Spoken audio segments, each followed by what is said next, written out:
Joining me today for this matchup between Rize and Venomcrest Serpents, we've got two men who are probably more involved in the UKEL than anyone else, really. We've got a man whose team just got knocked out of the league, and the man primarily responsible for that happening. We have got someone else joining us on the desk. How are we doing? Crazy. I can't believe that was the introduction. It took about a minute before he brought up the loss that Good She suffered in the last broadcast. Yeah. And then I'm getting blamed for this. I'm sat there building workshop cabinets as they're throwing game one. I think that this is slander, and you'll hear from my lawyer. I was kind of wondering why they put us on the desk together, and I think I figured it out, so that's good to know. They've got a bit of sense of humour, don't they, Temporal Trajan Block? So they think it's just a bit funny to put us out in public. I'm going to get Robs out all over in the chat now, and it's never going to stop. Yeah, well, I think that given your sort of record within coaching, I feel like it can't stop until you get better, you know? But, gentlemen, don't bring up... How dare you? How dare you? let's not focus on sort of personal career failings today. Let's focus on a couple of teams that have had to fail a little bit to get here, but have the possibility of success up in front of them. Rize and Venomcrest Serpents. Before we start diving into this, initial thoughts on the matchup, Solonix. Yeah, this is quite an exciting one, mainly because I think Venomcrest is a team that I didn't expect to be here.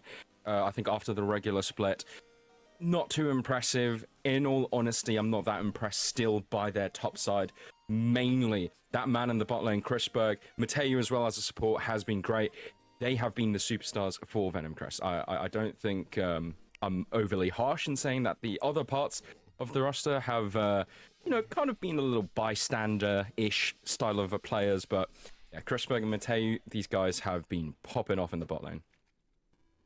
Yeah, been doing some excellent stuff. I think that man in the jungle as well, Phrase, I think he had a very good series last time out and is going to be... Well, he's actually very able to help support some of these solo lanes, Rob. Yeah, I would say that I generally agree with what Savonix has said. I think Phrase, as you also brought out, had a really good series. I think with the... It's not weakness, it's unfair to say Ketso and Refresh are weak solos. I think actually the quality in the league is a lot higher than it was maybe a year and a half ago. Where they would have been at the top of the table, really. But Phrase has been able to support them, get them through the lane phase. Refresh, I think, in their previous series, needed that help, and he got it. And that meant that you ended up in a situation where Phrase was then able to stabilise his lanes, while Chrisberg and Matthew were just phenomenal, really, in that series, weren't they, against Absolved? Do I think Absolved could have had a difficulty there? Did they look a bit weaker than they did in their regular split form with their change of their regular ADC coming back in? Maybe. But I think Venomcrest, they really showed up. And all their success does, though, come really from Chrisberg. I think Savonix brought it up behind the scenes. If you look at the damage charts, Chrisberg is like double damage of anyone else on his team. And it's kind of... That's when you're relying that heavily on an ADC, at some point, either you have a ruler performance of World's Ruler, or you don't win a game. It's that simple. Either he carries you to the championship, or you lose. Do you know what, Rob? If he's going to have to 1v5, it might be a good idea to meet who he's going to be 1v5ing against. So as he have a little bit of a look at the guys from Rize and Niki, Tweak, BB Muffin, Sin, and Jamsu Sovanik. We have got some big names on this Rize Gaming squad, and I'm not just talking about Sin. Wow, I can't believe you just did that. No, I mean, there's a lot of UK staples here. I think we're looking at BB Muffin, Sin, and Jamsu. So much experience in the UK scene. Aniki coming in last split, but he came in as a rookie, but looks like one of the most veteran players in the UKEL for Nations. And so Tweak as well came in last split as a rookie. And I think this roster overall, just very, very solid. There's very little exploitation areas against them. And I think if we're measuring player for player up against Venomcrest, Rize across the board, they are way more solid than Venomcrest. Yeah, and I think that's been a thing that a lot of people have noticed is that, like, this Rize roster, it's very consistent, but then you've got the peaks that you can have out from some of the squads on Venomcrest, Rob. Yeah, I think as you compare the two, it is going to be sort of flash. This series should be flashes of brilliance from Venomcrest versus the stability of Rize. You brought up Aniki. I've been criticised for talking about him maybe a bit too much and how good he is. He does look incredibly good. Came in as an Ambessa Gwen player. Those two are permabanned against him, by the way, every single draft. And now he comes in, he plays Sard, he plays Yorick that I don't really agree with. He plays the Ornn. He plays a lot of weak siding tanks. He can play carries if he needs to, so he's going to be able to go deep within series. And it's as a rookie coming in this year, or last split rather, he has just been absolutely phenomenal. The biggest concern you have is that you've got this consistency, but where are those flashes of brilliance that get you through best of series? Where is the carry coming from? We suspect it's going to be BB Muffin, which he should have a good time up against Ketsuo, where we saw Emil having a good time against Ketsuo in the previous series. But BB can either be very, very good. I think he was you had BZ Air last split. If I think BB Muffin was in discussion with those mids for being that good that last split. I know Harold had BB as his MVP last split, for example, one of the analysts we're potentially seeing a bit later. Spoiler. Ooh. But I think that he was very good. This split, has made a number of uncharacteristic mistakes, usually around side laning. He usually gets caught out on side lanes. He pushes up too far, even on mages where he doesn't have that mobility. And you can't cover those kind of plays. And we're still seeing some of the mistakes. I brought it up on the previous cast. I was casting that Belfast Rize series. Sin and Jamsu still make a few mistakes on their wave management early in the game, which get exploited by enemy junglers. Where I called it in that game. I think it was the first game where Roulette's playing Trundle. They're slow pushing the wave in. You know Trundle's pathing bot lane. Rather than just going, okay, we've got to concede here. We know Trundle's coming. They end up in a spot where they're always going to die. And Sin and Jamsu, they've done it for as long as I remember seeing them. They always seem to get caught at about 7 minutes on a double kill from a jungler. And that is not... That consistency is the opposite kind of consistency you want to win series. Rob, you are advocating too much for character development here, but sometimes it's just nice to sit down with Emmerdale, with the characters that you've known for the last 20 years, and they are going to react to every situation exactly as you expect. But you were talking a little bit about spots opening up for the junglers. I think that's where we should be looking at next in this matchup, because I think Tweak versus Phrase is a matchup that could define this series if we could see it at the moment. Where's here? Hey, there it is.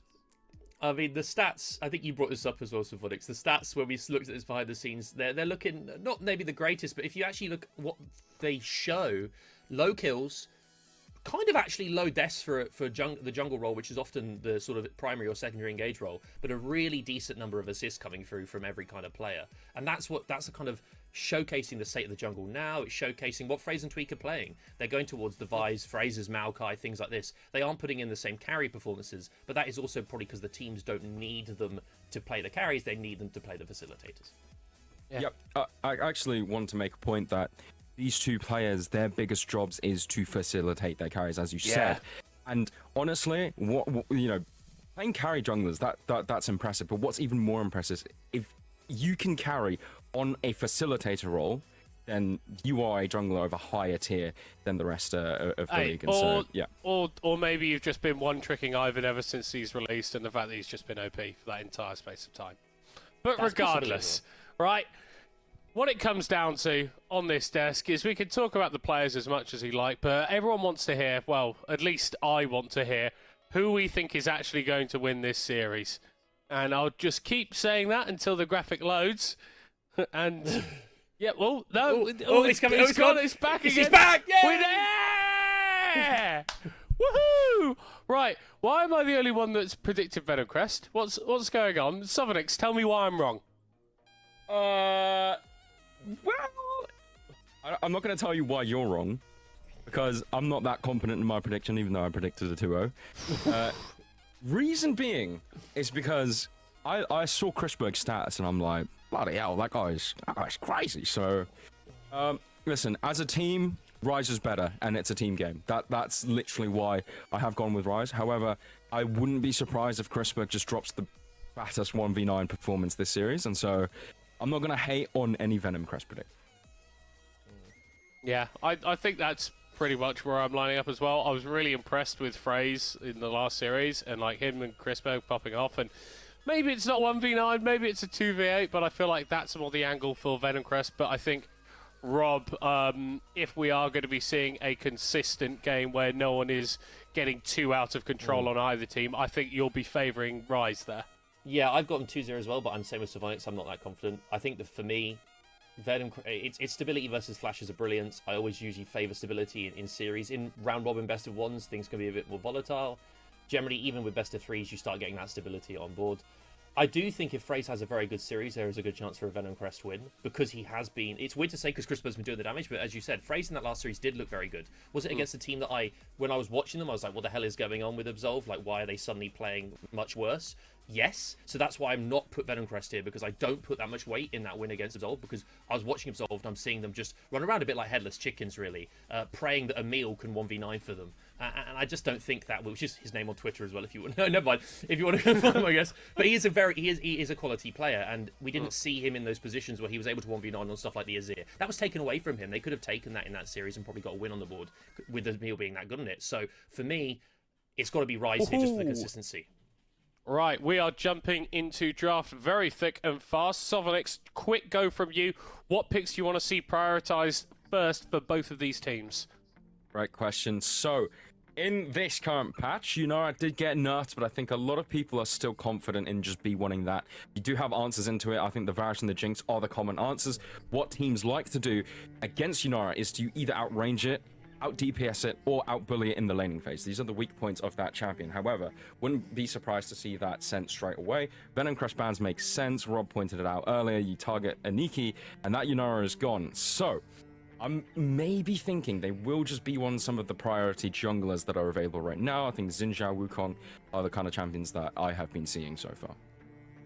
Or I like this. This is good because Ketsuo is usually a melee player. He likes his Akali, he likes his Yone, and then when you go down Ketsuo's mage pool, it very much is stuff like Azir is his primary mage, a bit like a certain other mid laner or Belfast. They love their Azirs in the UKL, the UK mids, and then it's like Victor and things like this. And I don't think those are as high prior at the moment as Azir is. I think it's quite a strong champion just in the current state of the game. So it makes a lot of sense to first pick this. It lets you open up, she just fits most compositions. What I want to be seeing here from Venomcrest is probably you could go for the Akali maybe potentially to bully it. They go for the Aurora instead. That's also quite good. Scion Blind makes a lot of sense. Take away from Aniki, and it's one of Refresh's best tanks. Let's see if Aniki goes for a tank into it like a Cho, or whether he goes or an Ornn, which is usually the tank killing tanks, or he goes for a carry. I suspect it's probably the Ornn or Cho'Gath. Yeah. And then for jungle, Trundle, things like this, it's the standard, isn't it? Play the Trundle, play the Vi, maybe a J4, which I wouldn't suspect this game. I don't think J4 is really good here blind, but we'll have to see. I think Trundle is still the highest priority jungler at the moment for these players. I always feel like going J4 into an Azir or into an Aurora, either way it's locked in, it's like, well, they've got very easy ways of just preventing everything that you want to do. And I do like the point about the potential for a tank v tank matchup in the top lane Sovonix, because thinking about Aniki and Refresh as players and what they bring, it is that sort of big meatball essentially more often than not that provides space in the team fights. Yeah, exactly, and especially with an Azir on your team, I think. They've gone for the Yorick. I don't like it. I've seen it enough. I've seen it so much from Aniki. I watched pretty much every game, and I never have been impressed with not so much Aniki's individual play, but it's how Rize play around the Yorick that I've never been impressed by. Maybe Scrimbucks, maybe they've scrimmed and made it work consistently. That's why they pick it. But for me, I've never seen it really work within the UKL. At least not in a way where it's consistent. And that's what we want from Rize's consistency. Yeah, so I was literally about to mention, with that B1 Azir, you do want to put a nice engaged frontliner tank in front of that Azir. Azir is your DPS. So I'm not a fan of the Yorick, because Yorick is a split pusher. He's barely going to be there in the team fights. And so now the Azir is starting to look slightly out of place, especially with the Trundle, not necessarily a tank in his own right. Obviously, he can steal away stats with the ultimate, but I'm not quite sure what the composition of Rize Gaming is looking like right now. It does just seem a bit eclectic with...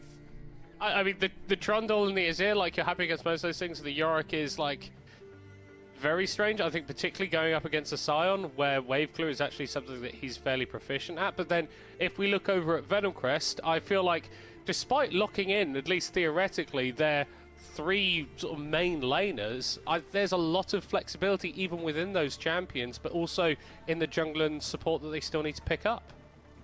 Absolutely. I think, I'm just bring up this Varus. I'm a little surprised. I think they're worried about Sin taking it later and they don't want to ban it, just because You're playing a sort of Varus in mobile champion. Even if you play poke against Trundle, the pillar is absolutely destructive. I thought they might have gone for something with a bit more mobility, where the Trundle pillar is essentially useless, can only really stop Scion, and that's about it. So I'm a bit surprised at Varus. I assume it's just they don't want to ban it, they want to take it away. Picking here, you expect jungle, right? You expect that jungle matchup. Wukong and Jarvan both banned. What are they going to go for here, Venomcrest?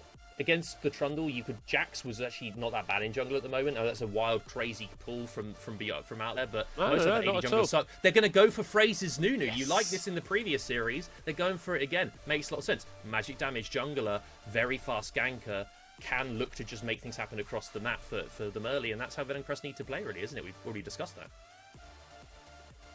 Niche interaction, Trundle pillar, interrupting the snowball.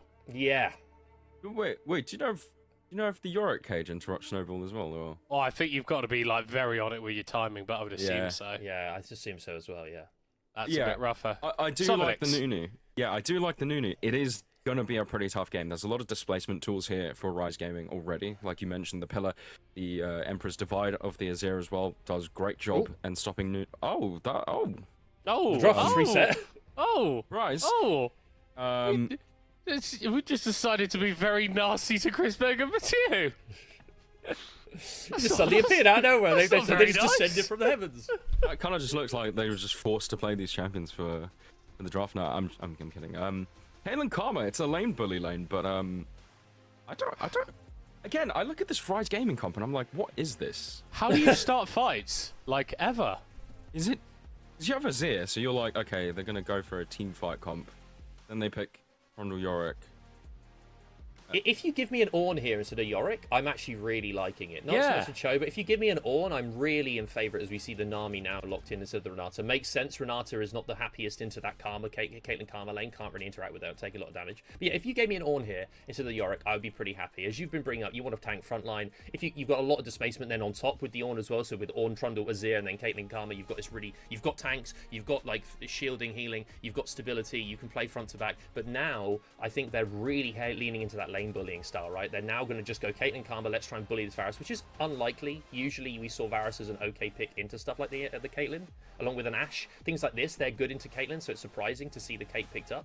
And then they're going towards, okay, let's smash lanes and then side lane with Yorick and like have a 1-4. You don't have any front line. The Trundle is not going to be tanky enough, even with that subjugate on top of someone. Sion can hold Yorick inside. Whereas there's more consistency ignoring the Yorick on the Rize draft. Again, if you substitute that for tank, it's all right. The Venomcrest draft, overall, the lanes match up pretty well. Yeah. There's a lot of opportunity here for the Nunu. There's a lot of opportunity to get the ball rolling, if you pardon the pun. Right, no. Because you knew you were going to make that pun, so we can't pardon it. You did that deliberately, Rob? No. Can you apologise properly to us all? I apologise to everyone, including the UKL, and everyone I've upset with that pun. Yeah, excellent, thank you. And I will leave as soon as possible, #RobOut. Yeah, I think that's best. Sovonix, we're all unhappy with what Rob said. I think we're also a little bit unhappy with what Rize have drafted. What is their angle? When in the game does this composition have a window where we can go, actually there's something that we can make work, and actually there's something that we can make happen? Okay, so in all fairness, they do have a lane bully bot lane.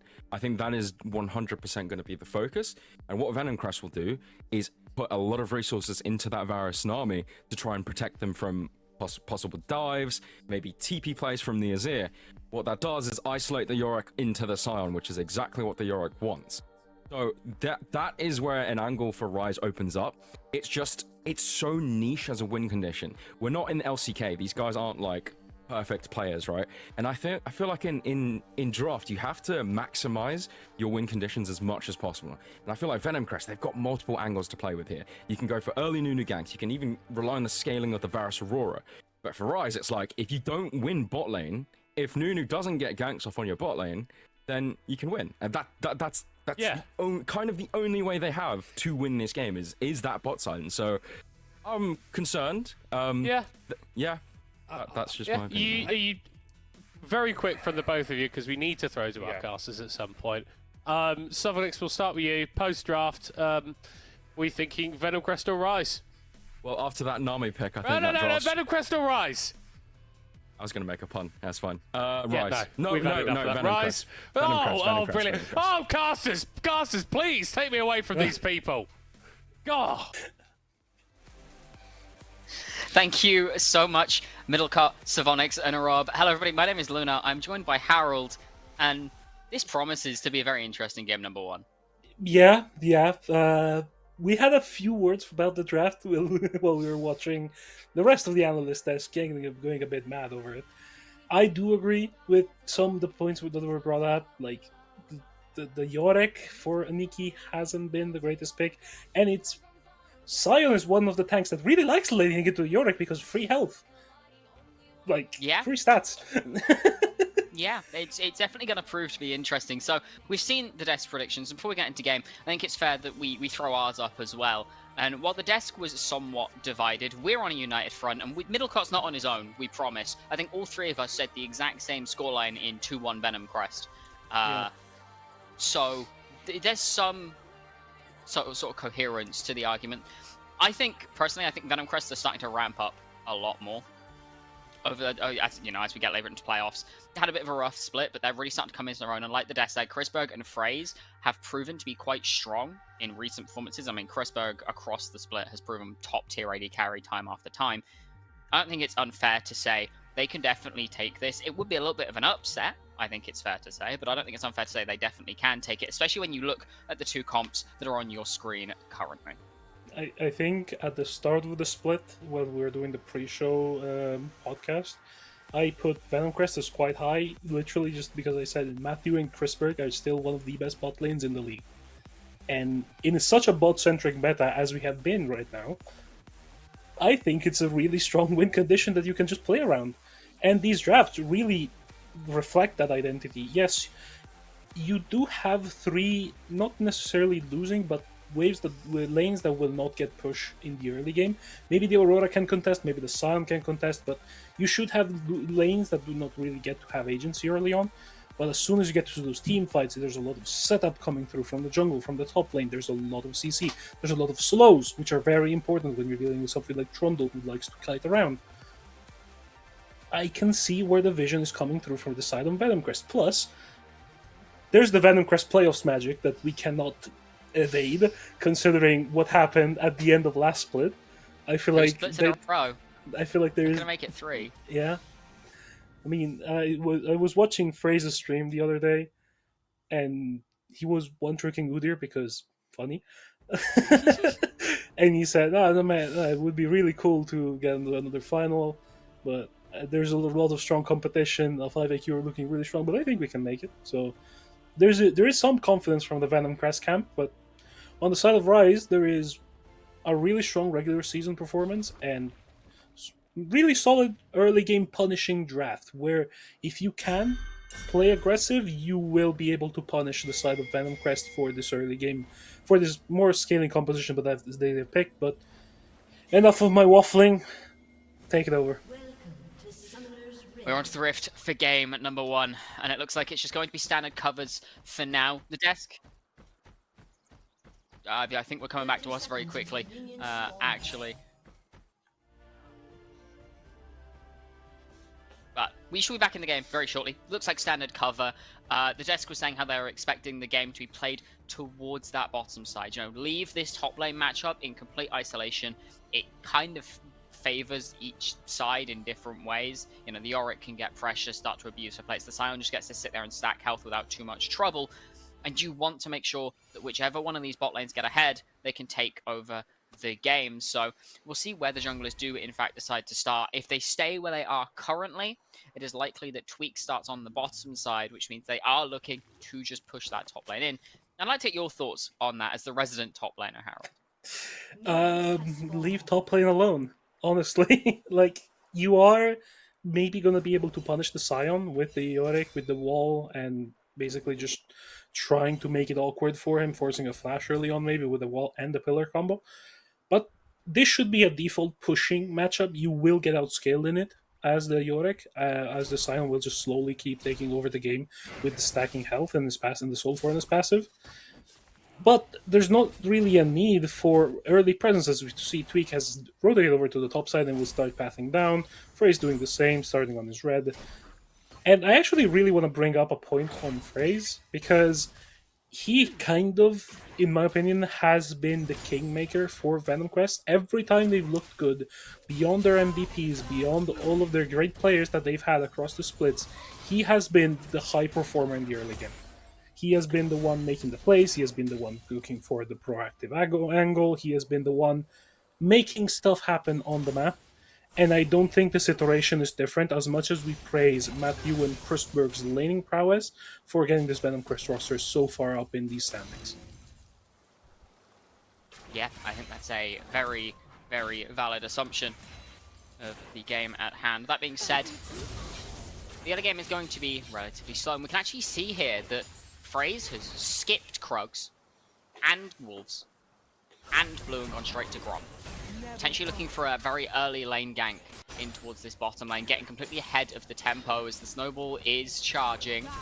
Gonna go straight through the wave. Being able to catch on to somebody here is going to be much easier said than done. Level 2 is in for both bot lanes. It's the biggest snowball ever. Going to tag onto Jamsu in the end. Snowball fight. All 3 charges going to tag as well as the consume. So a big chunk onto Jamsu. Uncertain if it's enough to flip the lane in their favor. Lane in their favor. But it is enough to get the pressure back. Yeah, it does allow Chrisberg and Matty to get the wave in, as a really good trade comes in from Ketsu on the Baby Muffin. The Aurora picked as a counter to the Azir. Azir picked blue one, of course. You know, a lot of pressure, a lot of control, a lot of DPS as well that you may lack. But as we see more fighting in the bot lane. Weak is here this time. Chrisberg going incredibly low. The ghost has been popped for Sin as the pillar comes down, and Chrisberg gonna have to force the flash. Gonna flash into the fight though to trade first blood onto Jamsu. Aware that there's no escape, decides to go to trade life essentially and gets away with quite literally murder of the 3rd degree.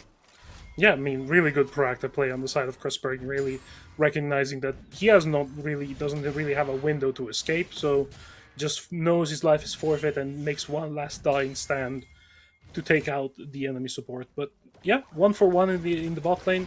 As we see here, early rotation coming through from Jamsu on this top side, trying to protect the Scuttle Crab for his jungler. In the meantime, Phrase still has to reset. Hasn't reset, hasn't cleared Krugs or Wolves. Wow, my brain is not in jungle camp names. Are we orcs? No? Like, are we crumping things? Frankly so. It does still have 2 camps to take, is my larger point here. And we'll see if oh boy. We'll see if he can actually get through to those before taking that first reset. But the longer he spends on the map, further behind he's going to end up falling by having a bit of an awkward cycle. Yeah, I mean, the Nunu does not really. This sounds like those philosophical words. The Nunu does not care for jungle rotations. Nunu only cares about gank timers. And it's kind of true at this point, where you're kind of just looking to have windows to flip the map in your favor. You do have this awkward angle of you don't really have pushing lanes, except this bot lane is off right now because of the wave state bounce back and Jamsu being missing for so long. But having waves pushed in does allow you, as a jungler, to have easier setup, more space to run down enemy laners or even enemy junglers in a counter gank situation. As Tweak makes another visit. Certainly does. Good Aqua Prison lands, but unfortunately that tether is going to tag, and Chrisberg is going to be forfeit once again. Handed across to Sin more than happily. And Avaris without flash, and a Trundle walking at him with a pillar ready and waiting. Means Chrisberg gets punished again. Yeah, as much as we talk up this bot lane from Venomcrest, they're currently being the point of attack for the side of Rize, and it makes sense. You know that they are this constant win condition for the side of Venomcrest. They are the reason that they are still in it. They're still in the fight as of right now, and it makes sense to try and strike at the heart of the pulsating heart of this Venomcrest composition and the Venomcrest win condition. But the Phrase will use the timer, knowing that Tweak is forced to be on a reset or wants to keep up the cycle of the camps. He will try and force the first dragon right here. Mountain Dragon already early on for this Venomcrest composition could work wonders, considering you have a Scion in the top lane. But it might be a fight bird. There is a collapse coming through, as you say. Soul Flare going to tag onto Matthew. A good rift between worlds will secure the dragon and get a lot of damage down. Now Prism tags onto 2 as well, as Fraze takes down BB Muffin, able to flash away. Tweet now going incredibly low, but Ketsuo is no less. Will pick up the feat by picking up a second kill. Jamsu can get nothing more as Chris Burger's re-entered the fight. Sin is free firing, but free firing to nothing, as Venomcrest walk away with the dragon and 2 more kills in their back pockets. Yeah, 2 kills going over to the side of Venomcrest this early on. Pretty good situation, I would say. Of course, especially since, you know, Ketsu's one to pick them up, and the other one's Fraze. Already getting the snowball going, already getting the mid jungle geared up to do things on the map. And as we saw in the fight, BB Muffin wasn't even able to use that Emperor's Divide, which could have made enough space for maybe the fight to have a different outcome, but no space. Literally no space was given. And Fraze... Risberg does drop the Chain of Corruption here, but maybe a bit of more than he could chew. Can't quite get the execute down, but Matthew has reappeared. Jam's able to get away, does have to drop the heal at the end of it all. The barrier coming out of Risberg. It's a bit of a trade, I'm not sure if you'd call it worthy or not. Yeah, I mean, dropping the barrier, dropping the ult to try and make something happen, but as we see here, Fraze in the top lane. Yep, that is the issue I was worried about with the Trundle into the Nunu, where you try to roll the biggest snowball ever, and then an Ice Troll just says, nope, big rock. In this case, big traffic cone. Yeah, he's Sweet trying going to to, direct traffic out here. Trying to, you know, enforce the highway code on the Rift. No drifting for Fraze today. Looking for the grubs. Doesn't look like there's going to be a move from Venomcrest to try and hit for now. Don't think you can say that you blame them. Pressure in top and mid is in favor of Rize. At the time they started, and with 2 of them going across, that feat is already in their back pocket, no less.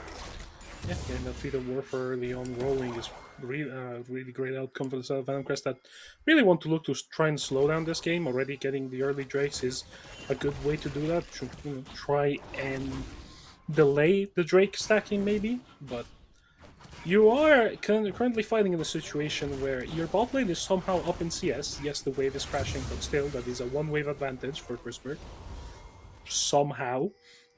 This raises a lot of questions for me, but you see here Fraze currently on 2 vision cones, so not much he can do really to try and make something happen in this bot lane. Oh, Matthew just gets caught in a trap, takes the trade back though into Sin. Okay.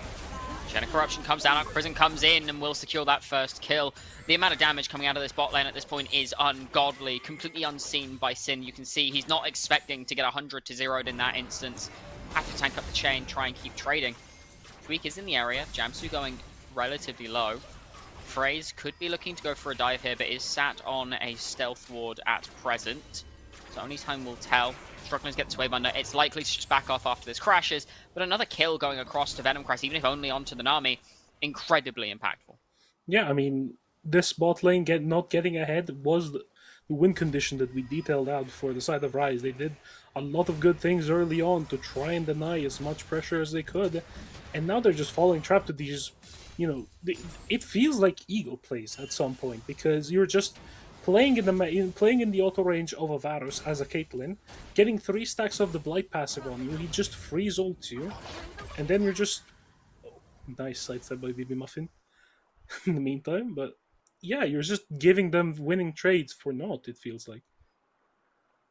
It certainly does. It also bears worth mentioning that Sin opted for the Ghost instead of the Cleanse in this lane, despite having both the Chain of Corruption and the Aqua Prison to contend with, which isn't something we see very often. It does show confidence, but whether that confidence is misplaced, time will tell. Definitely seems like he's struggling a little bit more than would like into this bot lane.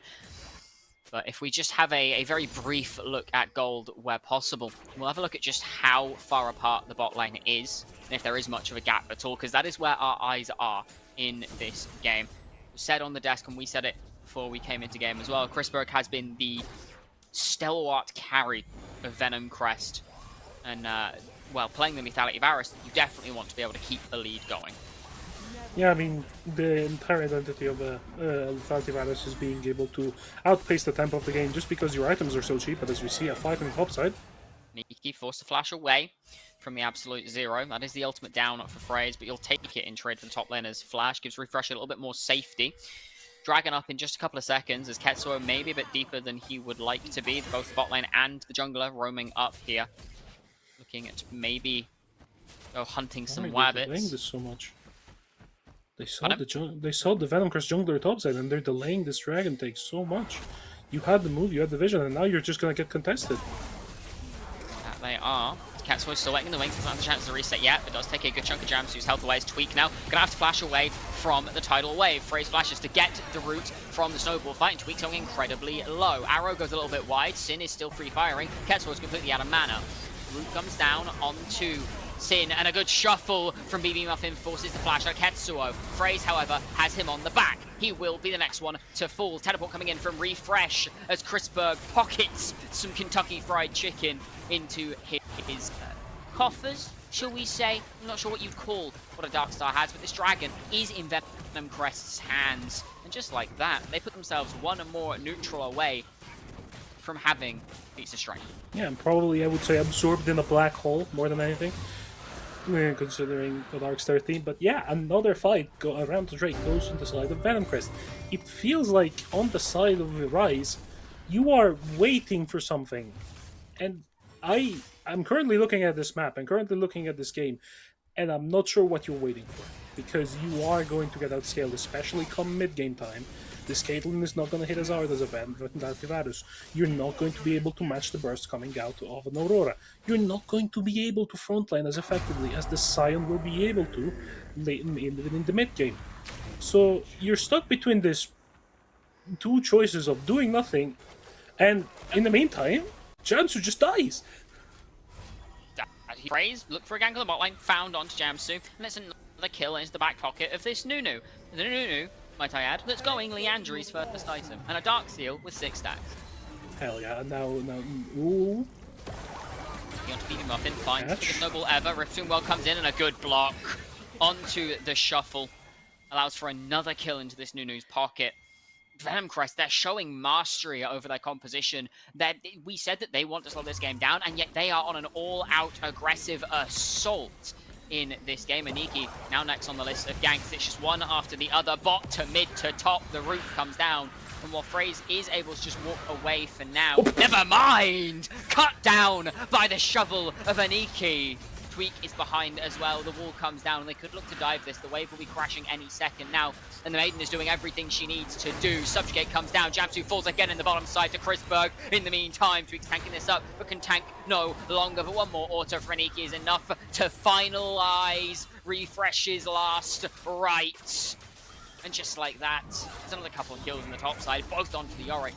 While on the bottom side, Sin gonna get caught up by the Aqua Prison. There is no Chain of Corruption, so nothing else will come of this. But it's 1 for 2 across the map. Yeah, I mean, Phrase goes from showing mastery of the champion and good map reading to try when it makes a gank happen in the mid lane, to then just completely disrespecting Aniki's potential, Aniki's power spike. He has a full Trinity Force. He has a level 10 Yorick with a Maiden running. You are going to take a lot of damage if you walk up to that Maiden. And, like, this is such a weird situation to be in, because on every side of the map you feel like Venomcrest are now confident to pull the trigger on every play, to pull the trigger on every lane, to make something happen with every single one of their champions. And you'd say, yes, they're doing well, they are pulling the right triggers, they're making the right moves. And then you see what happens top lane, and you're just... why? But as you see, first turret goes down, that is feet secured for the side of Venomcrest. I do believe they were already sick. No, they were not. They were not. They only had 2 neutral objectives. Yes, they had only 2, so now they have secured the feats for themselves, which means Swift Marchers are going to be in the inventory of a lot of these champions. And those boots are not fair, I'll be honest. They're not. I don't think Swift March in it when you got to look at. You can see the Ionian Boots of Lucidity in inventory.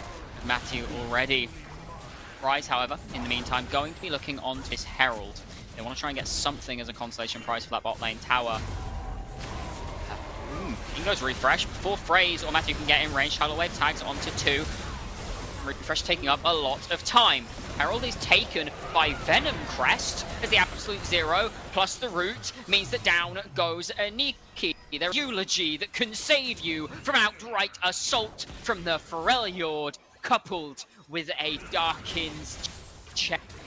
It is 2 wins for Venomcrest in what was a Rize-controlled situation, and now this mid tower could be a 3rd.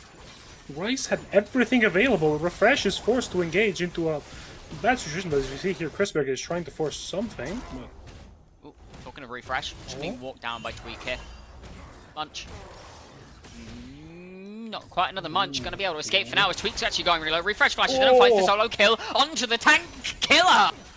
Rize, unheard of, traditionally. Hell yeah, showing Scion mastery and making sure that the people know that this champion is pretty busted, I will know. Scion is, in a good matchup, Scion will almost always take over the side lane, and this is just Tweak playing out of desperation, playing out of disrespect, to be honest. You're trying to force something of a situation where you don't really have control. There's no minion wave that you can maybe heal off of. There's nothing that you don't have sustain items, and you're just trying to hit away at a Scion that has a full Sunfire and a Thornmail. As we see here, 3rd Drake is getting started in the meantime by Rize. I don't think it's a surprise to anybody. Venomcrest currently have full control over the map. It's only a 2k gold lead, but it's a 2k gold lead in the right places, because I do feel like it is currently being offset by the lead that Aniki has in this top side, and the effective gold that the plays are being made around on the side of Venomcrest is slightly more, something in the ballpark of like 2, 3, 4k, I would say, considering Chrisberg currently has 2 items completed. Yeah, certainly does. We did see, while that was going on, a top lane tier 1 did fall, and it was a bounty going across, so that just made that gold lead that little bit smaller, but that is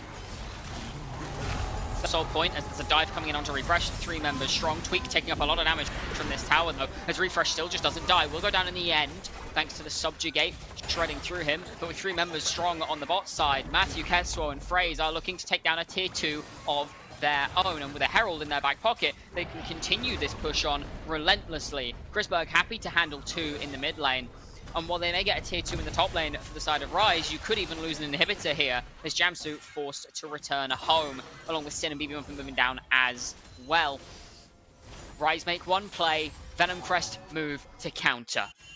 And I get it, you know, you're trying to make something happen on diametrically both sides of the map. You know there's an advantage bot side, you will put people on the top side to try and make something happen. But you're putting a lot of resources into this Yorick, and at the same time your composition feels like we want to play away from the Yorick, we want to play together with the Trundle, considering they have 2 people that are going for a more tankier build on the side of Venomcrest. We can play as the Trundle as a single front line and try and play a bit of a more front to back. We just want our long range carries to hit. And at the same time, you feel like you're lacking something if you don't have Aniki in these fights, who in the meantime has completed 2 not inexpensive items. That is a Cleaver and a Trinity Force in the inventory. As we see now, though, Venomcrest looking for something on the bot side. There is no shuffle to be had for BB Muffin, as Rize is looking for Sin. Down goes the Caitlyn. Jamsu's next as well. It's a 3 kills down already. Refresh is joined to save his AD carry and make it a triple kill for Ketsuo in the meantime. Shredded asunder, Rize in their own safety. The tower can do nothing for them, and just like that, the serpents sink their fangs deep. And it's that Venomcrest playoffs magic, baby. We're so back. Can't wait to see them in Silk at this point, but But honestly, Venomcrest here, having the knowledge of being able to pull the trigger onto the 4-man unit of Rize, knowing that they have this major advantage. There's about a 1k, 1.5k advantage in every single position except the top lane. The top lane is the only one that's currently suffering. But that's what you're expecting. That's what you knew you were going into. You blind picked a Scion on red 2, knowing that he was going to be the one that had to take a step back in terms of being the playmaker. And yet, Refresh is finding so many windows to make himself useful in these fights, creating so much space for his carries to be able to just make things happen and free fire. It is a well-oiled machine on the side of Venomcrest. On the side of Rize, it feels like you're just throwing whatever you have at the wall and just see what sticks. Because this is disorganized, this just feels off. but He does. Refresh not going to walk into a 4-man. Does have the ultimate safety and dodge the pillar with it beautifully, no less. You were talking about champion mastery, and I think that shows it just as well. You know what your opponent's going to try to do. Keeping Muffin on vision does tank up a lot of damage here, and knockup goes down onto Tweak as he's stuck under his tier 2 tower. A tier 2 tower that's not long for this world. You've got an Iki split pushing in the side, another tier 1 falls, and it's another bounty claimed. But unfortunately, the rest of your map is being annihilated, and the bot lane is the one lane that Venomcrest have to not think about. Top lane tier 1 falls to Ketsu, obviously teleports to save his tier 2 in the bottom side, and time after time is Venomcrest coming up the winners, big and small, in every situation. Had a TP in from both solo laners for the side of Rize behind the entire team, but Fraze is there, he's seen it. Snowball ever. Tidal Wave comes in to keep them there. Absolute Zero comes down, but it's not enough damage. Able to cancel that out for now. Refresh going to have to try to kite back to get to his team. And another missed push coming from BB Muffin. And just like that, Ketsu finds another 3. Triple kill for the bunny in the mid lane. And Venomcrest, they're reading Rize like an open book. And without a leg to stand on, Tweak can just try to take some more time to save his base, but there's nothing left to save. A wave with Refresh. Ketsuo looking to come back to play, and Venomcrest are looking to make a statement. Yeah, I don't know if they had the time to finish the game right now, but surely they will be able to get the inhibitor in the mid lane, and that will almost surely guarantee a window to play out the Baron fight, which, looking at the inventories and at the situation right now on the side of Venomcrest, I don't think you want to take the fight as Rize. But going back to the fight, BB Muffin, such a masterful, player in splits past, especially in split 2. It was mentioned earlier in the desk, was personally my MVP in split 2. This just feels rushed. He feels out of form. He feels like there is no actual control, there is no actual plan coming through with these plays. It is just, you're trying whatever you can because you feel like you're just letting this game slip past your fingers. You feel like you have no control anymore over it, and you're just stuck making whatever decision you can, and it's, we're going to try and force this fight mid with double TPs, but then it's a Matthew wave to just deny the engage, and it's Ketsu with the ultimate just finding damage, and the kiting and the space that is being bought by Fraze and Matthew and Refresh for Ketsu and CRISPR is, there's a bloody highway between them and the enemy. There's so much space to play around. It's an 8-lane highway between them and their enemies. It absolutely is, and we can see BB Muffin, he's trying to find these pushes, but at 0-5 and 0, having very little success with much all in this game, number 1. And on the other side, Ketsuo coming up big in 2 fights back to back. It's gone from 1-0 to 7-0 off the back of 2 different triple kills. An absolutely masterful performance as Fraze is looking once again. Big Sub Level's going to miss as a root comes down and Iki's there. Absolute Zero is going to keep him alive for now. Chenik Corruption types onto Iki as this is tidal wave, but there's not quite enough damage coming out across both, thanks to the shields coming in from Jamsu. All going to come down to very little at the end of the day. But Venomcrest are still trying to find that last push. Refresh was splitting on the side. They're just buying time. They're looking at the Baron now. That'll spawn in just a couple of seconds. And I want to draw your attention to CRISPR and Matthew. The desk talked about it at the top of the day. Between them, they have only missed out on a total of 3 kills. 2 for Matthew and 3 for CRISPR. Which I believe were the solo kills and some of the skirmishes they didn't participate.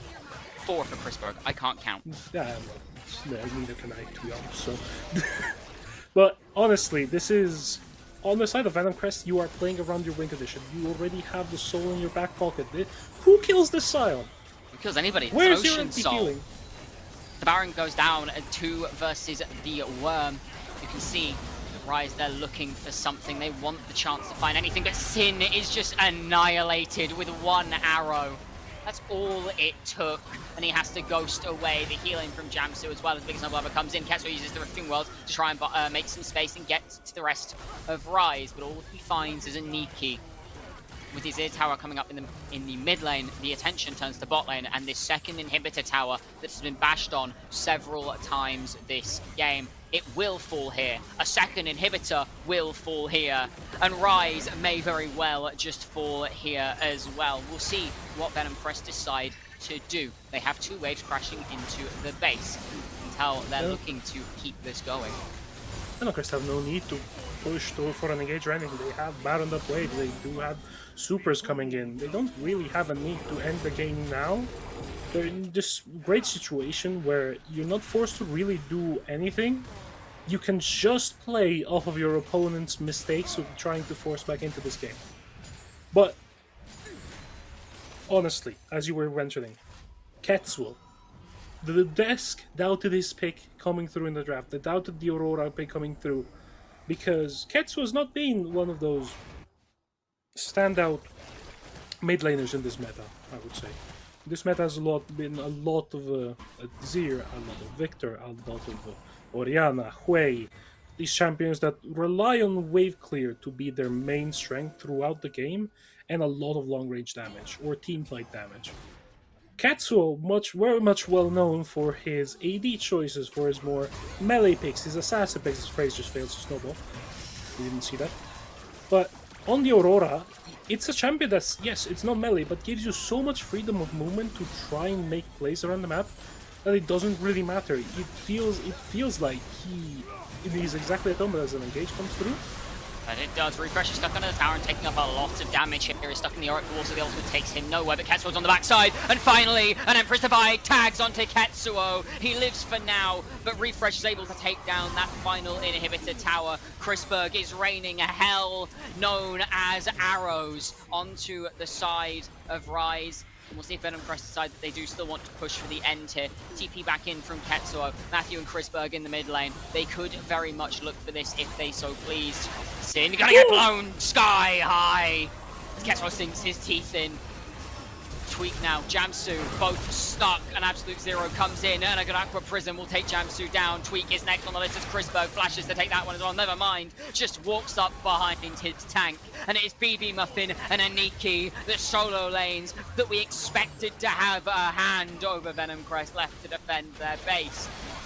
And it's Venomcrest there looking. There is no shuffle coming from the Venomcrest. There is no Empress Divide, a good wall. But Refresh is TPing back in. And this may be the final fang into the neck of Rize in game number 1. Aniki forced a flash away, a flash forwards as Chrisberg finds a double kill. The Muffin already fell. And just like that, the underdogs look to make their mark in game number 1. And you may rise if you wish, but first you have to take down the Kings.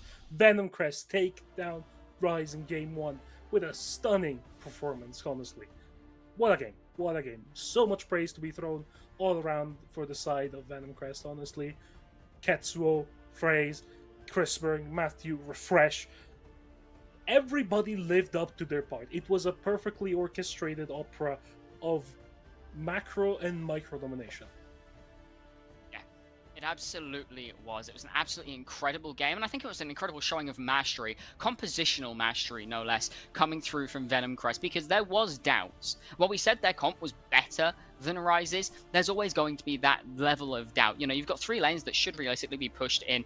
Phrase capitalized on everything he needed to perfectly. He read the game like a book. Chrisberg, despite a couple of early struggles, really came back, and Ketsuo found a way to leave his name in the minds of his opponents every opportunity he got. It's incredibly well done. The head-to-head earlier was Tweak up against Phrase, and I think this game showcased that perfectly. It was Phrase's game to run, and it was Venomcrest's game to win. That being said, we're going to go ahead and throw it back across to the desk to break down that game. Middle Cup, take it away. Yeah, right. Thank you very much. I had to listen to Rob talk about that game whilst it was happening. I also went down a shower, by the way. So, yeah. I think the best way that we do this post-game is, Rob, do you want to talk about that? You're setting me up here to get some hate. I'm going to be pretty brutal, I guess, and usually that's a faux pas on the desk. I think this was an absolutely terrible game from Rize, and I can't really be too polite about it. I think if you watch how this happens, we were saying it felt like Venomcrest was standing there. They have great scores. The score lines look great.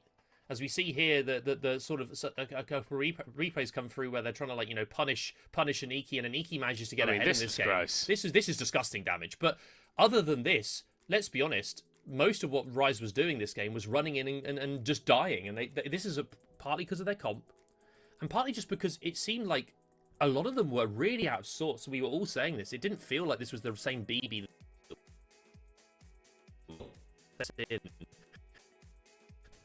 Yeah, and I think whilst... BB especially, BB is like a shock to me. And I think that you do need to give a little bit of credence to Iniki on the Yorick, because we did have questions about this pick's ability to function just as the champion itself within this game state, and I think they performed relatively well in it, and they'll be sad that they weren't able to get a win with it. Sovonix, though, if we take a little bit of the magnifying glass away from Rize and focus it towards maybe what Venomcrest did well, was there anything that they had to do particularly well in this game, or was it actually just handed to them on a silver platter? Listen, I'm gonna give them their props for not making too many mistakes. However, I do agree with Rob. Not making the mistakes here wasn't difficult at all, because it was just being made by Rize. It was literally a case of like the amount of times BB Muffin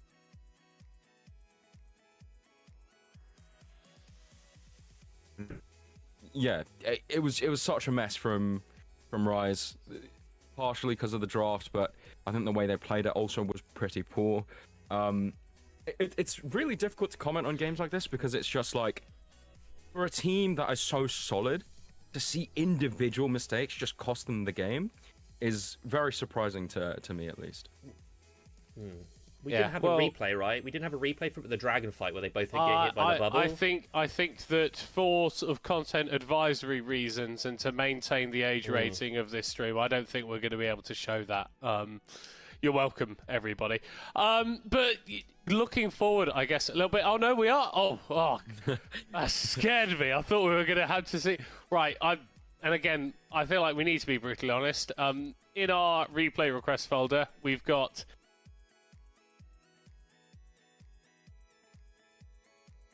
a horrendous fight. It was not a good game. It was not a good game. But I think the players will be aware of that, right, Rob? And what you need to do in a series is to be able to pick yourself up from a game like this and turn it around in a very, very short space of time. Is there any adaptation that you can make in the draft or in like a general game plan that can help facilitate that reset? First, I want to bring up the damage numbers. Are those correct? Look at the damage numbers on Rize. Look how much damage Sin and BB did this game, by the way. That's incredibly low. Anyway, besides the point, mental reset. Firstly, plug in your keyboard. Secondly, let's make sure that we understand that we've beaten these guys in the regular season. We have an opportunity to play here. A lot of champions that are very strong are off the board. So the Scion's gone, for example. That's usually Refresh's main tank. Maybe there's some stuff we can do in the draft. But you've just got to sit there and someone in that voice call, it doesn't matter who, has to step up and say this, we are not going to go out like this. I believe people have seen, Swarm when he did that. There's the Team Liquid... It was a while ago now when they were losing in the lower bracket. It's that kind of inspiration I think they genuinely need, and it's got to come from a place of them knowing they can win this series. Because going into this, I did expect Rize to perform a lot better. Did I expect this Rize to show? No, even I thought this is like 10% Rize in my opinion compared to the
system about that previous game, you are absolutely free to do it now, mate.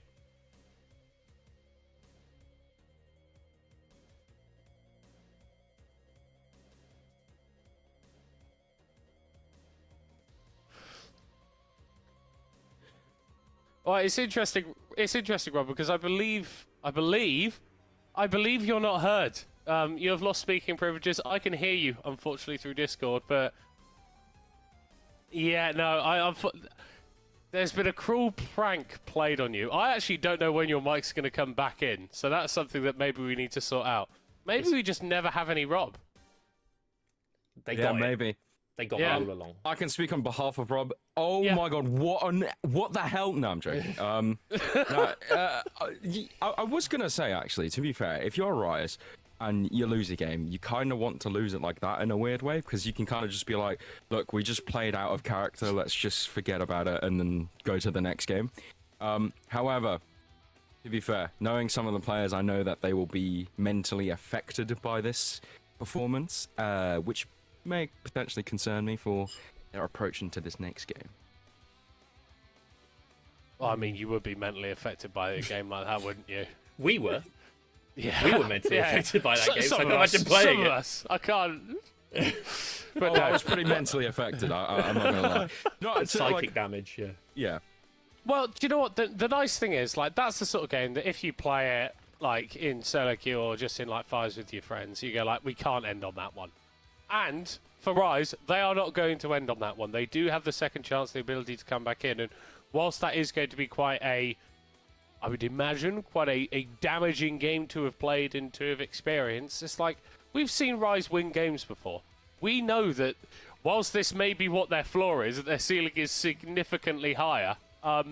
And that's what they need to sort of play up to now. They need to go back to this stability that we were talking about with them.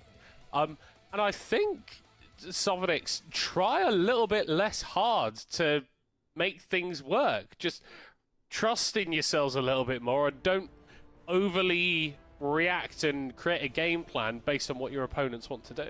Yeah, and it kind of comes back to the draft of, like, I mentioned in the first game that they made it so difficult for themselves off their team comp.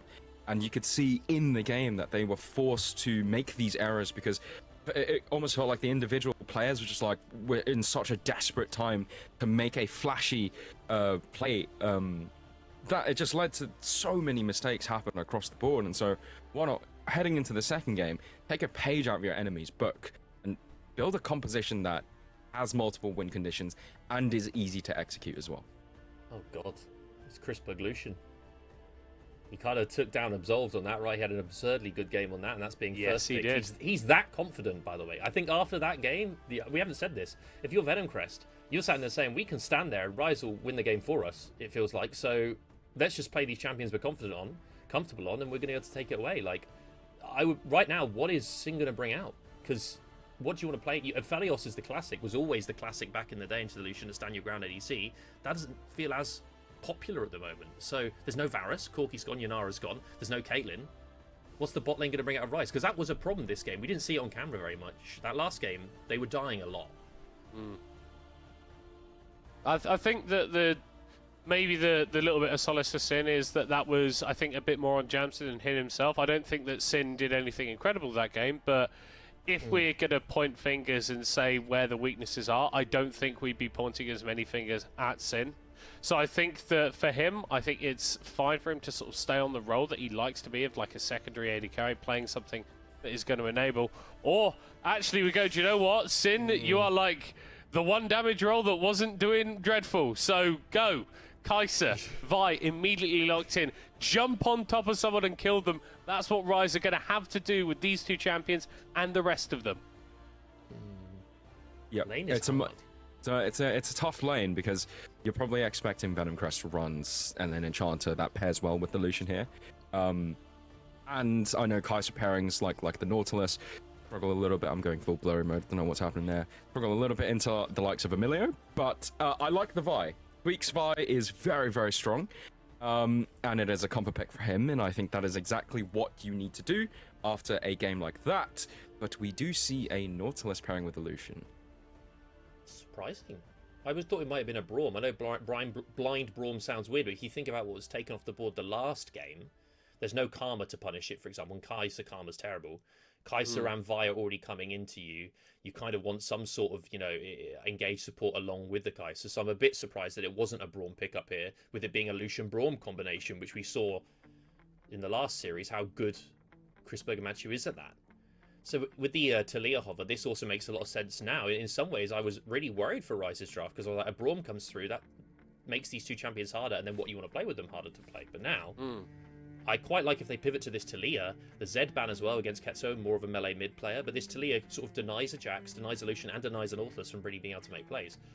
Rize has kind of swung this draft back off of what I think is Venomcrest maybe mispicking a little bit.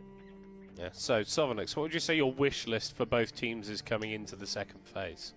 I definitely think Rise's team comp is looking like a straight up front to back team fight with the ability to dive the back line with the Vi and the Kai'Sa. And so some setup here, some front line to pair with the Vi would be fantastic as well. I think I'm looking at the options available. The Scion is off the board, and so other tanks available would be like the Cho'Gath, the Ornn, very, very strong right now. As for Venomcrest, I don't really know where they're heading with this draft. It kind of looks like a pseudo split push comp. With the Jax locked in. I don't know if Ketsuo is willing to pull out some of his signature picks like the Yasuo or the Yone, but that could possibly be on the cards for them. It will be really tricky into the Talia, but I mean, so far the draft looking very heavily in favor of Rize, mainly just because current champion interactions and where this composition is going is awful into the likes of a Talia.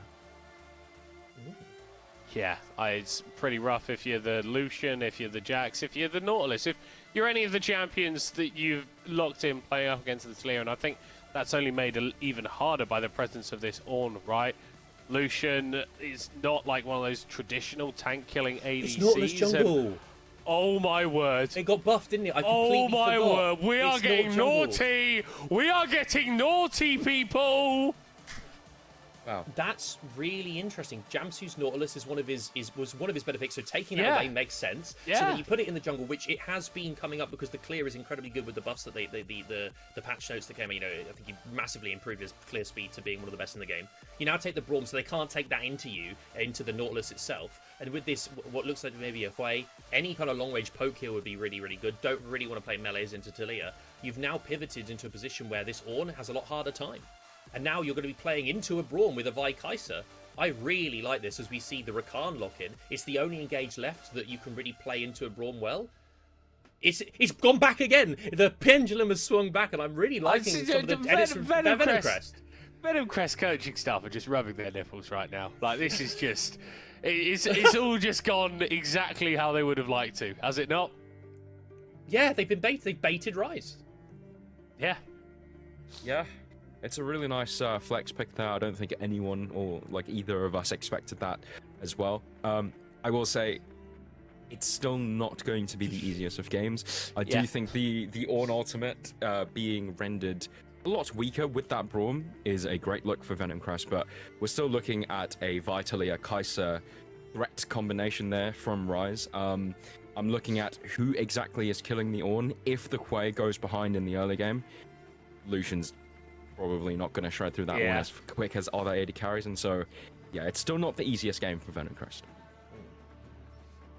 I think Rize win this. I do think actually this is a really good draft for Rize. It shows that they can lock in Ornn, which was apparently missing in the last draft.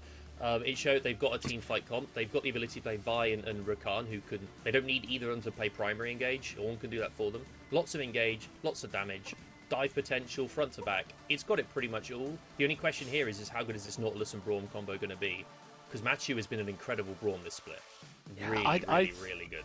I think that also the sort of surroundings that we find ourselves in has sort of wiped our memories a little bit of what that previous game looked like, because whilst we got Fearless, so it's new game, new draft, you're still going to have those lingering effects, and what a confidence booster it must be to Venomcrest to play a game one like that, up against Rize, who are the higher seed coming in. Venomcrest just snuck into the playoffs, and they haven't lost a game yet. It's been very consistent performances from them, and sometimes we're looking at the games going, well, enemy team is kind of giving it to them, but if the enemy team keeps on giving them the games, then they're going to keep on winning. And I think that they've thrown something that's a little bit of a curveball here into Rize, who are a team that is already a little bit off balance. I think that that could just potentially have massive value into itself. And I reckon that my two analysts, who are meant to know this league and understand this, are going to be wrong. And then me just sort of coming in here as a host will be right. And I don't know if that's necessarily a world that you two can cope with. You were talking about rubbing their nipples here, the Venomcrest coach stuff. We're watching Middlecott live on stream doing it himself about his pro prediction. It's like that scene from South Park where he's got the little flaps on that lovely pattern shirt he's got there. I mean, yeah, if Rice play the same, you can't. I like how we just keep re-queuing it over and over again. Yeah, like, as if to say, look at these idiots. By the way, yeah, just look at this. Yeah. Well, hang on. Have you got the script or something? Because there's no way you've seen this coming, you know? Yeah, I actually they actually asked me to make the run of show for this broadcast, and I may have included everything that was going to happen in the games to make them more entertaining. See, that's what genuine competition is not a real thing anymore. It all has to be manufactured. And what was that last game if not entertainment? You have that big NLC Div 1 money, don't you, from that new position I saw you tweeting about recently, and all I'm saying is that maybe he has a few PayPals of some Rize members, and maybe he's dropped some money in those accounts. We don't know, it cannot be proven, but I'm just asking questions here, and those questions Middlecott won't answer because he might be... All I will say is that Sin bought me a McDonald's last Insomnia. That has been paid back recently. That's all I'll say. Did I hear from production that the casters are ready? Excellent. I think we should probably throw to them before any more of this goes on. Take it away, Luna and Harold. Thank you so much.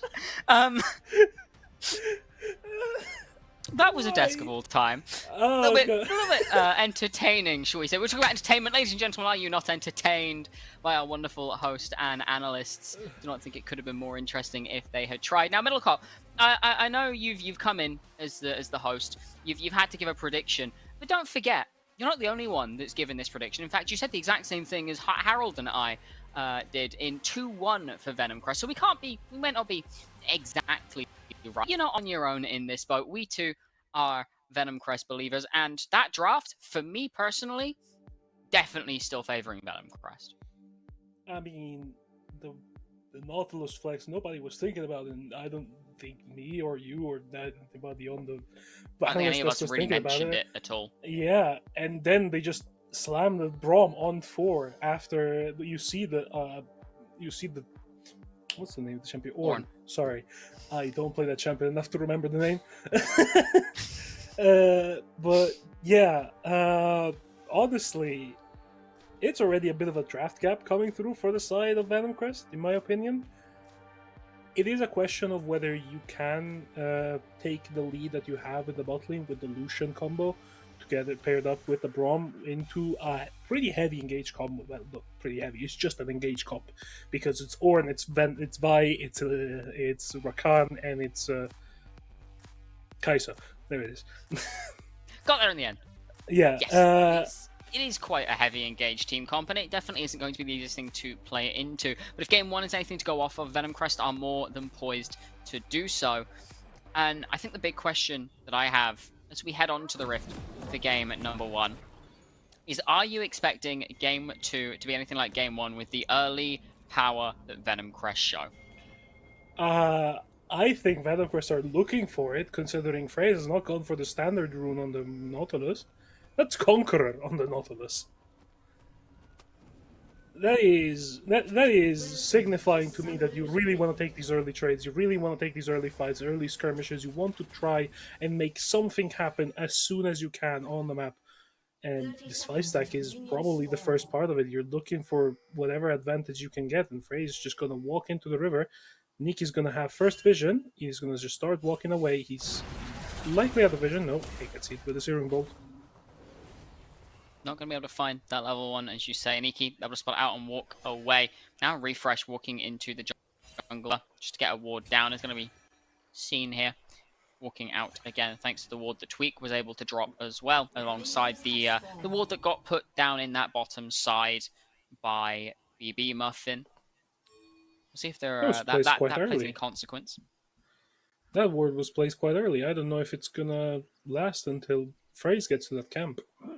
But if he starts on the Raptors, then he's gonna be spotted for sure. But which it does seem he is going to do. He started Hook, by the way. If I saw correctly. I'm unsure if he leveled anything. If I saw correctly when we hovered him earlier on, he started with Hook. But I may be wrong. I am known to be wrong many a times. He's already finished his chicken, so I doubt it. Yeah, probably started E for that to clear speed.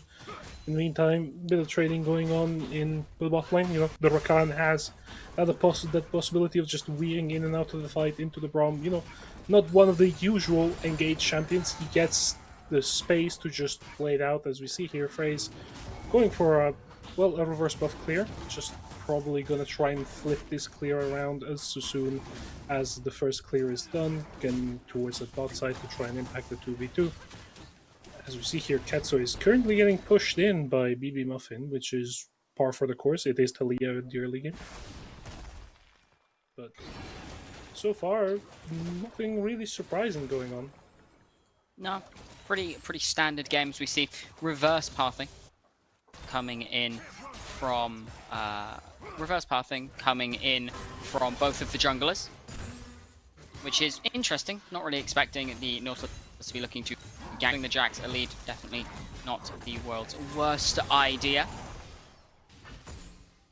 I believe strike out of refresh to just get the demolish proc and just get out.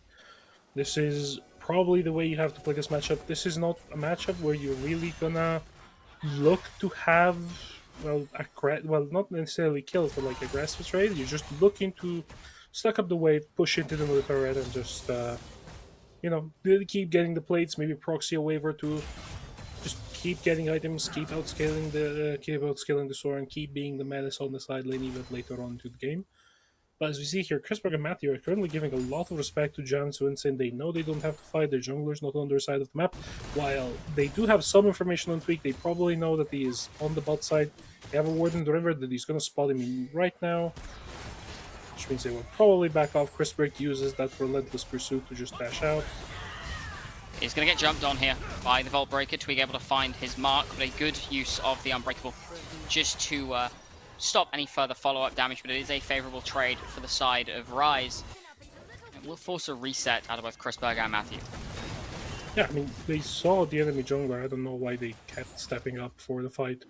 It didn't end up with them burning any summons, but you're going to lose push. You're going to be in a little bit of a pickle because you're stuck in this situation where you want to make something happen around this bot lane and you really just can't. You're stuck in this situation where you want to look forward, but you're going to get bursted by the Kai'Sa and the Rakan combo. And this is a bit of a pickle, I would say, for the Venomcrest bot lane, but we've seen them in worse shape and still come out on top, so maybe it's just a little bit of a hiccup. But now Phrase is on the bot side, so they might look for a play, but there is a red side ward on the Tribush, so I don't think anything will necessarily happen. Sin and Jamsu getting some proactive vision after the Tweak gank to protect their lead. Yeah, just going to be able to keep themselves safe for now as Refresh taking the worst side of trades in this top lane at present. And Ornn showing just why he is the tank mage, assassin, warlock, etc., etc. that we've all come to know and love. BB Muffin teleporting back into this mid lane, keeping relatively even on CS for now, just matching the TP from Ketso not too long prior. As first dragon has spawned, Grubs about a minute or so away at this point. Not really much is happening on the map, to be honest. I thought with the Nautilus going for this more aggressive setup in terms of runes and probably going for that Leander's first item to aid with the clear timers, we're going to be looking for a little bit more skirmishing, but I guess you don't really have to pull the trigger if you're in your situation. You're confident that when you take skirmishes, you're just going to have an advantage. And right now, there's nobody on the side of Venomcrest that can contest this first rake, so this will just be first rake for the side of Rize. You know, already breaking a trend from the game prior, getting something in their back pocket early on, which is a good way to look at it. But as we see here, Ketsu might just be slightly overextended, but Tweak and Jamsu just back off, as the fake Rumble ultimate is just going to be able to clear the wave. Searing Bolt trying to find some poke, will not find his target. Game is really just even right now. Yeah, it really is. Of course, that dragon going across was a result of Frey showing on the top side, helping Refresh to shove that wave under. You see, there is going to be a lane swap coming in now, sending Sin and Jamsu up towards this top side, and Aniki to handle Chrisberg and Matthew on the bottom side. We could see a trade in this, but of course, Refresh blow his TP up towards that top side, so maybe not in the best interest of these laners. In order to have a fair fight around these grubs, could definitely be on the cards, and that it is the spellbooked teleport from Matthew, going to get him into that top side as quickly as humanly possible. Yeah, I'm using the power of the spellbook to just move around the map and try and match this switch. Even though the rotation is late, so Chrisberg is not going to be here. He's going to be able to catch this entire wave. But you do not have first move into the river. This is the major point. Phrase is just reset, coming out of base now. He has that Fated Ashes. He does have the damage. This Nautilus does a deceptive amount of damage, and building AP items is just going to emphasize that. But I feel like Chrisberg and Matthew are looking for something proactive in the lane, but they have no information whether the enemy jungler is around their side of the map or not. And they have to expect that he is going to be around the side of the map because of the grub timer almost being up. So right now, the Venomcrest composition and what they were looking for feels a little bit stunted. Flash coming in from Fraze here onto BB Muffin, forced the flash out so the hooks are landed and the depth charge came in. Sparkling Despair going to go slightly wide as a good seismic shove will send Fraze on his way. But then a lot of damage coming down onto BB Muffin there just from Fraze alone. And with the grubs spawning, this is an inside line for Venomcrest to find themselves this objective. And they melt so incredibly fast. The Nautilus buffs that were mentioned earlier doing a lot of work here, as that'll be the first notch for Venomcrest on the Feast of Monster Slaying. A bit of damage coming down across the board, but with First Blood still on the board to take, and 3 grubs in the back pocket of a Jax, Rize are on a timer. Yeah, I mean, they are on a timer, but at the same time, they're also in this situation where, the Kai'Sa will outscale the Lucian. Lucian needs to make sure that his 1.5, 2 item spike is going to be utilized at its most, and the Kai'Sa is just happy to wait for the 3 item spike. Yes, there is a lot of dive threat in this composition for this Kai'Sa to deal with. The Jax, there's the Nautilus, there's a lot of CC that can come down from long range. Even the Glacial Fish can be a major pain point for this Kai'Sa to deal with, but I'm not as worried as I was last game for the Rize composition, even if it goes late, as I am for the Venomcrest composition. Yeah. I mean, I think besides having a decent mid to late, just a case point to well, mistakes are happening, and if last game seems to go by, that will be on the side of Rize. It's getting significantly less mistakes. About a 700 gold lead in Venomcrest. That is largely down to CS differences in. Yeah, I mean, Katsu has just been doing really well in this mid lane matchup. He's being able to just be able to just out pressure BB Muffin in this mid lane in a matchup where I don't think the play is deliberately supposed to have more push than the Talia. Maybe I am wrong. I'm not that much of a mid lane player, but I do think maybe the Lost Chapter power spike will just give you that permanent rumble ult, so you're just able to perma wave clear even into a champion like Talia. But Tweak is desperately trying to find windows to make something happen, and I do feel that pain because as a Vi, you want to make things happen early on. You want to make that first ultimate cooldown as impactful as it can be, and Venomcrest are not giving him anything. Yeah, they are definitely, excuse the sniffling, they're definitely struggling to find their angle. But, that being said, that does not mean it is impossible. In this game, we say really, really even at present. Still no kills going across. And if we are in for a slower game, it comes down to where the proactivity lies.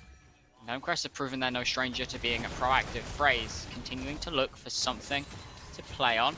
Doesn't have to flash just yet, but that means BB Muffins is down as well. Dredgeline goes wide and Jamsu's in the area. Seismic shove, not gonna land. No, there's the grand entrance. It's just gonna be Phrase taking a bit of poke damage from every which angle. Depth charge comes in onto BB Muffin. In comes Sin. The Kathian Rain doing what it can, but there's still not enough damage. And one goes down, a second follows. The Spiraling Despair going to chunk, but it's not enough as Ketsuo and Phrase both fall in the mid lane, but Chris Berg has arrived. Now comes the culling. Only gonna tag a couple of shots. Matthew gonna miss on the Winter's Bite and goes in with the grand entrance. Jamsu finds onto one, and now Matthew goes down. Feat of Warfare claimed, and in comes the Ornhorn. Chris Berg has to backstep, has to flash, has to fall. This will be a fourth, and it'll be a fourth for nothing as Rize finally stand up to Venomcrest. Good morning, Rize. How have you been doing this fine evening? It took them a while, but they're finally seen to be with their head in the game. A great collapse coming through from the side of Rize, you know, baiting out every cooldown coming from Phrase. And just ends up being a great fight where you can use all of your cooldowns uninterrupted. There is no disengage. There's not really anything that you can do as this Venomcrest mid-jungle to disengage once you have that Vi flying at you. There's not really much you don't really get a choice, to be honest. But now Rize, you know, finally planning a proactive play, looking for something to make it happen on and around the map. You see here Ketsuo just getting some more push in the mid lane, Blackfire Torch completed, but yeah, now the Kai'Sa has a completed item, the Vi has a completed item, and that completed item on the Kai'Sa, it is a Kraken Slayer, so it is a very strong first item power spike. You know, we're going to see a lot of these fights just being about whether who gets there first, I'll be honest. Because I do think if Matthew got to that fight before, maybe you know, Sin or Tweak got to it, it might have been very different, because the Winter's Bite could have just been enough to buy enough space and time for the carries on the side of Venomcrest to make something happen. But it's pulling now goes down. Just want to force away from the turret. Venomcrest could be looking for something on towards this bot side. Getting the wave under seemed relatively important there for Chris Berg. Has to drop the culling on it, but there is no trigger that gets pulled. Frey's going to be spotted out, as is Matthew here, as is Ketsuo by a Scryers. It kind of puts Venomcrest on that back foot once again. They've dropped about 2.3k down at this point of that one play in the mid lane. They're definitely struggling to find an angle back in. Meanwhile, Refresh, definitely in danger on the top side. Tweak and BB Muffin in the area. In comes the cease and desist. Ornhorn as well, the seismic shove. And it is just a dead at Jax. Tweak's going to pocket that one for his second kill of the game. And Rize, they really don't want Venomcrest to get away with murder. Yeah, I mean, they're punishing good over extension. They're punishing bad timers and bad, you know, collapses on the wrong side of the map for the tempo play. And the side of Venomcrest, yeah, you managed to get this great draft to make things happen on the map. You managed to get all of these picks that you can look towards. You can maybe look to dominate lane to make something happen, and nothing is happening. Like, look at the score lines. They've all died once, and that's it. This is now devolving into a little bit of a, well, I don't want to say terrible situation, but you are getting outscaled. Certainly are, and I was looking for a dive onto Niki. Could just look for the tower to begin with. You see, trying their best, and the tower could be the focus for now, but with no more minions. Killing it is going to be no easy task, as Phrase and Chris Berg tanking up a lot. There is no call to the Forge God to try and punish this, but Venomcrest, they're not really able to get away with much of anything right now. Meanwhile, there's a dive on the mid lane, and Ketsuo may just be dead. Sin finds the killer instinct, and one more shot spells the end for the Painter. And all he felt was pain. Yeah, I mean, that's really good combo coming through from the mid support, the jungle support of Rize, you know, exploiting the immobility of a champion like Wei. You know, his biggest counters are not even coming through in the mid lane. His biggest counters are likely going to be in the jungle. It's that Jarvan, it's that Vi. It's those champions that get free target access, that if they say, I am going to jump on you, they just get to do it. And we're seeing it in full display in this game. Right now, because Ketsu's not being able to play the game. He's 0-2-0. He's trying to go for plays together with FaZe, and nothing has really happened. As we see here, FaZe contesting the head out. We'll be able to get it as he has more people around him on the map. Yeah, it's going to be yoinked up by Fraze there. Happy to pick up another neutral objective, which puts that one. It puts us one neutral objective away on both sides of securing feats. 6 kills to none. Feat of Warfare goes to Rize. Feat of First Tower goes across to Venomcrest, as that top lane tier 1 did end up falling in the end. So it's one more notch on the feat of Monster Slaying to secure that strength for either side. And the next neutral that comes up is this Dragon in 30 seconds. And it would also be soul point for Rize if they get it. Yeah, I feel like this is going to be the end-all be-all fight. The gold lead is not as significant as it is going to decide the fight forthwith.